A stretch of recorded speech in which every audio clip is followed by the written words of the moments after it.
I'm Jane from Jane Wondersits. I'm the founder of Wonder Training, and the thing I do to make a difference on Mondays is try to get up that little bit earlier and get my day into action before I tackle those emails. I think that's one thing that helps me get on the road to having a productive week.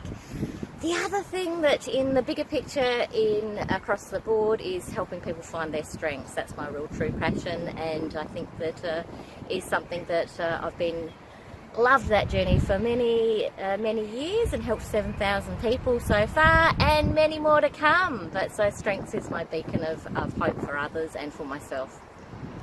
Hey guys, well that was so great to hear from Jane. 7,000 people already and many more to come. Here we are at Lake Burley Griffin in Canberra, and it was -6 degrees when I landed, but today it's much warmer. It's a nice 7 hours, isn't it? And we've got swans out behind us. We have swans swimming past, and we have this beautiful blue sky.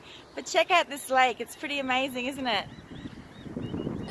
So I'm wishing you all a very happy Monday, make a difference, and we'll speak very soon. Bye for now. Bye.